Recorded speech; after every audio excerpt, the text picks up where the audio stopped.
14 июня, вторник, Александр Габышев позвонил к Илане в Якутск. Алло, Саша, говори. Да, всем передаю привет. У меня пока все нормально, жду выписки жду. Тем, кто мне помогает с передачами, посылками, всем спасибо. Кто пишет мне письма, всем спасибо. Я постараюсь всем ответить на письма. Как смогу, так постараюсь. Ну а так, каждый день все идет по режиму. Я как сказал, жду выписки. Будем надеяться, что выпишут в августе. Ну, пока все. Будьте здоровы. Зачитываю строчку из письма Александра, которое только что пришло. У меня почтовый ящик, я вот в городе.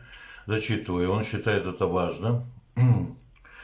Поблагодарить Елисееву Ангелину и многих жителей Приморского края за искреннюю помощь, за их добрые передачки и письма.